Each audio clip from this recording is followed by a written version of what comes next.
Bonsoir, merci. Je voulais dire quelques mots. Dire d'abord que nous sommes à la fin d'un second tour très étrange. Tous les participants l'ont dit depuis le début de cette soirée. Étrange parce que, mis à part ce soir, et je salue l'école de la cause freudienne et la règle du jeu, eh bien, à part eux, à mon sens, le Front républicain n'était nulle part. Il n'y avait absolument rien depuis 15 jours. Partout, on a finassé, inversé, on a trituré.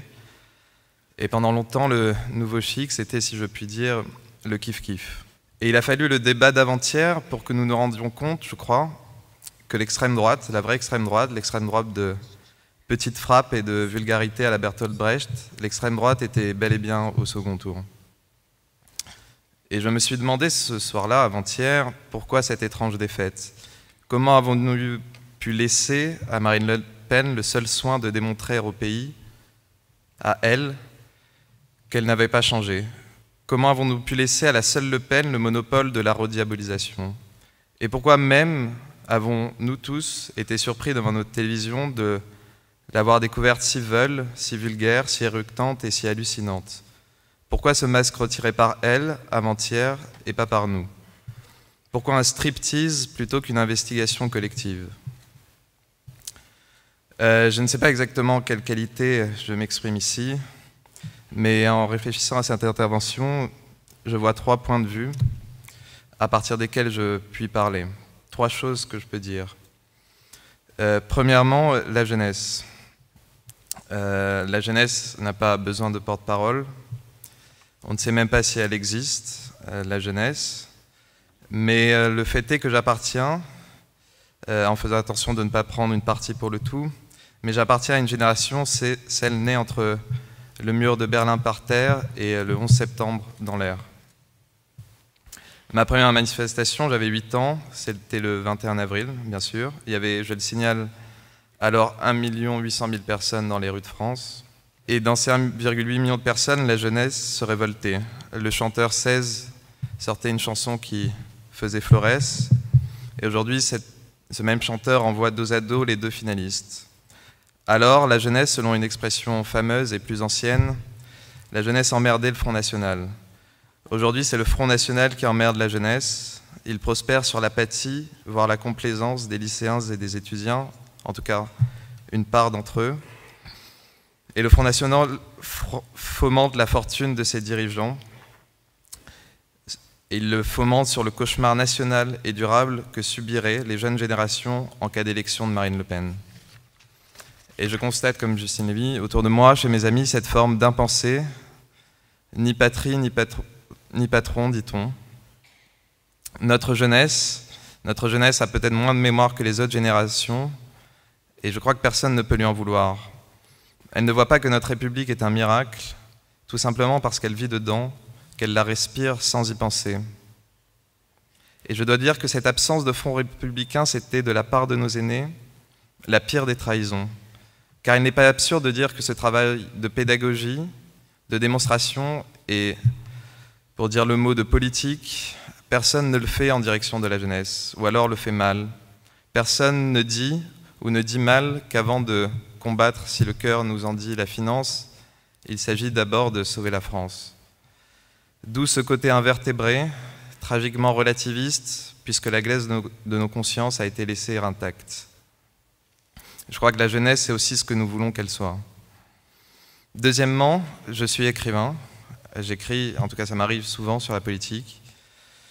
Et je dois dire que j'ai longtemps considéré le Front National comme un objet neutre, d'intérêt romanesque. Son histoire extraordinaire est mal connue, quoique néfaste, mais mal connue, où tous les seconds couteaux de Le Pen père ont disparu de manière extraordinairement propice, de François Duprat aux époux Stirbois, comme d'un thriller jamais vu.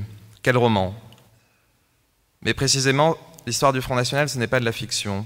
Ce n'est pas comme raconter la vie d'un personnage. Oui, ce relativisme romanesque, je l'ai eu aussi comme commentateur de la vie politique. J'ai peut-être aimé, comme tous les médias, cette manière de considérer le FN comme un grain de sel dans les élections, autrement plus banales. Peut-il gagner? Combien va-t-il faire? Jusqu'où ira-t-il?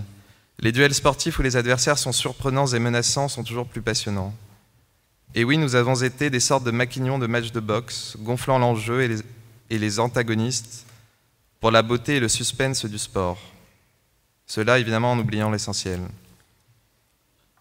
Troisièmement, enfin, j'en terminerai par là. Il se trouve que j'habite à Hyères, c'est dans le Var. C'est à côté de Toulon. Toulon, de 1995 à 2001, a été la pire expérience municipale frontiste. C'est un palmarès dans lequel il est délicat de décerner un vainqueur, une couronne de vainqueur, mais je crois qu'on peut dire ça. C'était la plus scandaleuse dans les deux sens du mot. Et dimanche dernier, le Front National est arrivé en tête à Toulon. Et non seulement à Toulon, mais dans tout le département du Var, qui a été à l'époque traumatisé par cette expérience du mandat municipal du Front National. Pourquoi? Je ne sais pas, je n'ai pas vraiment de réponse. Je crois que nous avons certainement manqué d'hommes politiques locaux aussi courageux que Christian Estrosi, qui était là tout à l'heure, et qu'on peut remercier de préférer, depuis en tout cas quelques années, mais de préférer vigoureusement et courageusement son honneur à ses électeurs. Peut-être aussi avons-nous trop peu dit que le Sud, à la fin des fins, c'est la générosité de la nature, des gens, des faveurs du ciel, qu'au-delà même de son ouverture sur la Méditerranée, il n'est pas de méridionalisme sans cosmopolitisme, pas de Sud sans don de soi. Vous savez que les frontistes du Sud, ont inventé le fameux « on est chez nous ». Avec mes amis, nous le parodions par un nom moins tautologique et absurde, « ici, c'est ici ». Mais personne n'a le monopole du Sud. Osons le mot de son identité. On n'est pas moins provençal que les frontistes. Nous aussi, et mieux que cela d'ailleurs, nous l'aimons et le connaissons.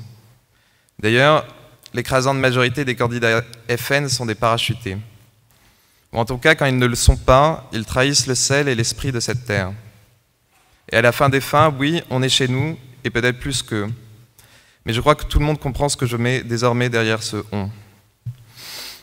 Voilà, devant cette énigme du non-front républicain, je voulais brièvement creuser mes appartenances pour expliquer notre somnolence, voir un peu ce qu'il y avait derrière ce grand sommeil avec beaucoup de prudence et de cautèle et d'humilité. Mais je crois que si Emmanuel Macron est élu, comme je le souhaite et comme j'imagine et je l'espère, tout le monde le souhaite ici, c'est un travail d'élucidation politique, intellectuelle, qui ne fait que commencer. Et je crois qu'on n'aura pas trop de tous les intellectuels, des psychanalystes, des hommes et des femmes politiques qui sont réunis ce soir, et il faut encore en remercier les organisateurs. On n'aura pas trop de tous ces gens-là pour le faire. Merci beaucoup.